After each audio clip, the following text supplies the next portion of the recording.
Hi and welcome to Catagania. Today I'm going to do an index card mini journal. So here I've got some journal cards. So the first thing I'm going to do is I'm going to measure a spot to actually put the holes into the index card.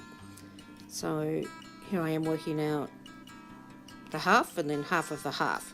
So once that's done, and then I realised it'd be better with a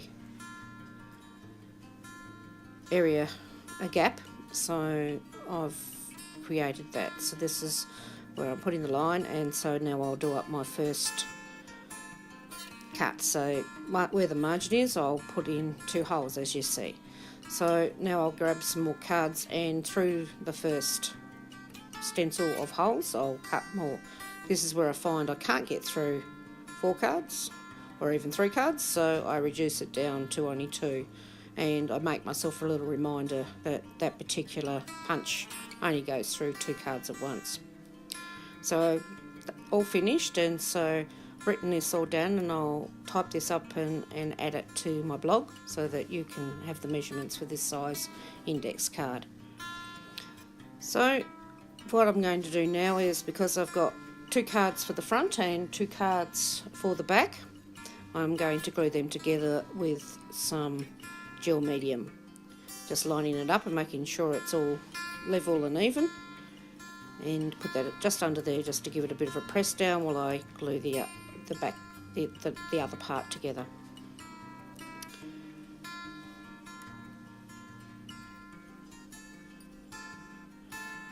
So that's all done. So just clean up a bit of the glue so it's not so sticky on my glass bench. So I thought I'd then get a brayer and just squeeze them a bit more together so they were done. So here you'll see a photo of where I've actually stuck some paper over, and just a quick glance at the measurements. So I put it together as a journal so you could see what it looked like. So now putting everything else away, and I'm going to start working on first page of the journal. So adding some gel medium. I'm actually using the holes I cut out of the index card as part of the texture on this small journal page.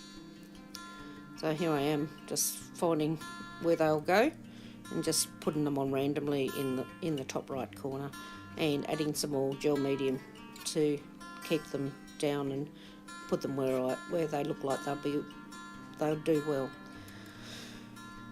So now I've got my homemade washi tape on, which is the masking tape I've used, and I'm just adding some of that, adds a bit more texture on the page, and just placing them randomly, as I do with most of my texture, just randomly on the page where I think it will work. So once that's there, I will grab some more paper, which now I've got some wording from another book, which I've actually, as you can see, it's actually got some painting on it, and I'll just put that in, and I'm pushing it in that right top corner. I'm actually pushing it down into the gel medium. So I just continue placing more paper in areas to suit. So once that's all done, I'll pack up those items away. I am a messy crafter most of the time, but I do like some areas clean so I can actually see what I'm doing. So I've dried off the gel, and I've just gone and got some paints in yellow, orange, a pale pink, and a brighter pink, and I'm going to just place them on this old acrylic stamp and go do some painting from there. So out comes the brush, and I'll do a bit of dry brushing. So the brush is actually dry as I start, and it's only wet with paint, so it's not wet with water, so I'm just spreading it as much as that brush allows, and I'll just keep spreading it until it runs out. But I've just added extra pink on here because I just felt it worked, and now I'm just adding some yellow up into the top left corner. and I'll just continue this and layer this through till I get the desired effect. And I'll dry in between each layer.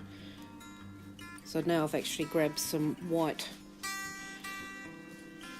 paint as well, and now I'm just doing some journaling. I'm just writing some words down. Enjoy,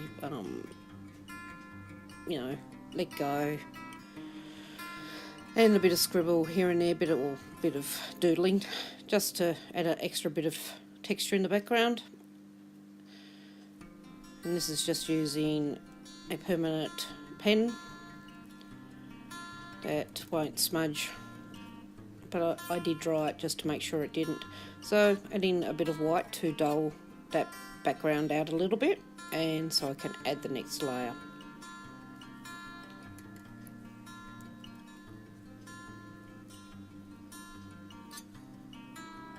As you can see, it's now paled out and I've spread it out quite thinly. Now I'm just adding some more of the other colours to mix with that.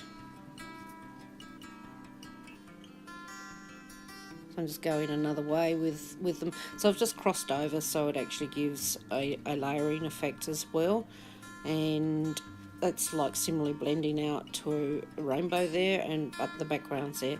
So now I'm just grabbing a stencil, and as you can see it's a little dirty. That doesn't matter, it's adding some more texture to the thing, and I was using a wet wipe to actually remove the paint from the background.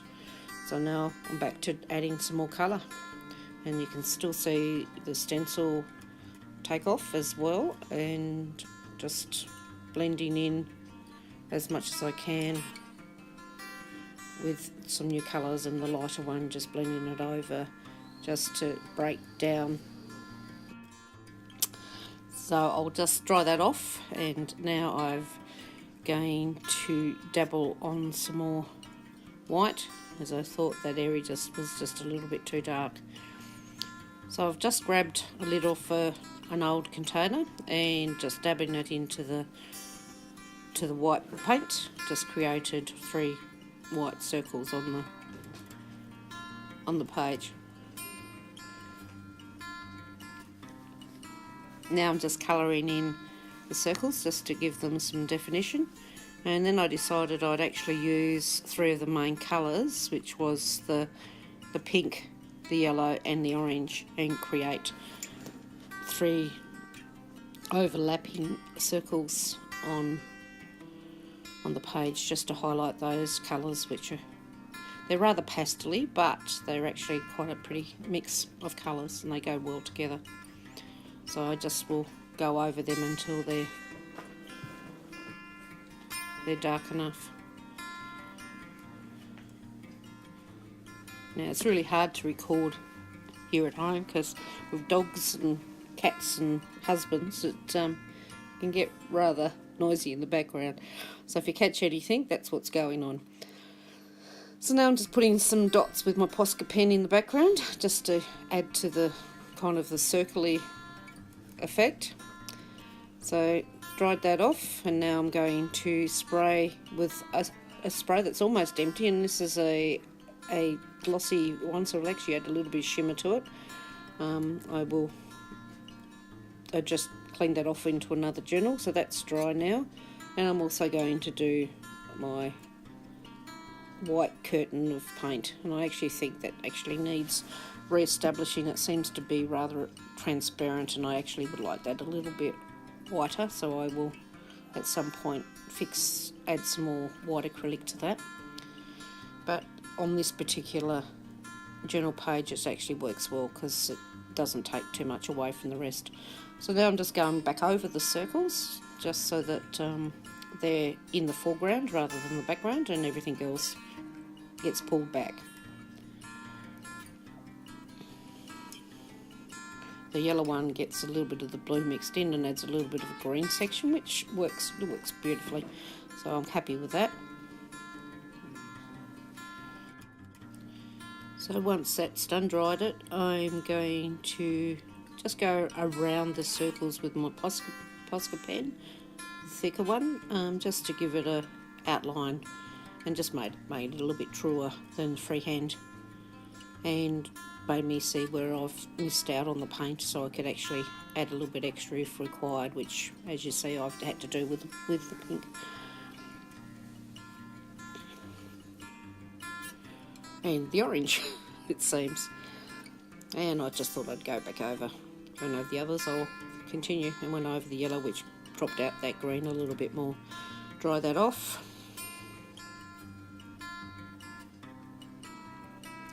So now I'm going to fussy cut out this butterfly.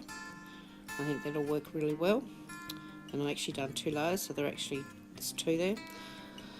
So they're cut out, so I'm just going to now by freehand just highlight where I think it's not working, and there's the butterflies, but I feel it needs something underneath. So I'm going to tear an old book page up to actually place behind the butterflies, and what I thought I'd end up doing was actually rolling them and wrapping them in string to put them behind. And I found that was a little bit too long, so I've actually torn them off so they actually will fit onto the journal page, because at the moment I really don't want anything sticking out of the journal. So roll them up and tie them with some of this blue cotton, and which works with the blue that I put in with the spray. So once these tubes of written paper are done, I will glue them on and go from there. So it's just a case of deciding now where I'm going to place them and how I'm going to place them on the page. So once happy, I'll get out some glue and I will stick them together. So butterflies first, get them aligned, and then once I've done a little bit of journaling, if the white allows, I will glue them on. I just knew that I had to do it before sticking the paper down, otherwise it would have been in the way of the actual framing of the page. As you can see, I've actually gone around the actual dots, and here I thought I'll just add some stamping just to also break the background down a little bit, as I was adding black through the text anyway. So that was a Kazaz stamp, which was a hand-drawn one. So dot time for the lovely little butterflies, just to add a little bit of doodling, since the stamp is actually a doodle anyway, so I thought I'd add some more doodling to the page. So dots on our circles and some waves, which goes with the waves of the stamps that I've actually added, and larger dots on the yellow, which brings in the dots from the back, and some splashes of the blue, and my signature 3 dots that I always do, and I just sign it at the edge there. So that's what that looks like before I stick on the next. Now, sorry, this seemed to have gotten a bit blurry here. I'm not sure what happened with the recording, but it it was rather annoying. But you can see what I'm actually doing, but it's not clear enough. I do apologise for that. As you know, I've been having some trouble getting the hang of this recording for YouTube, but hopefully at some point I'll get it down pat.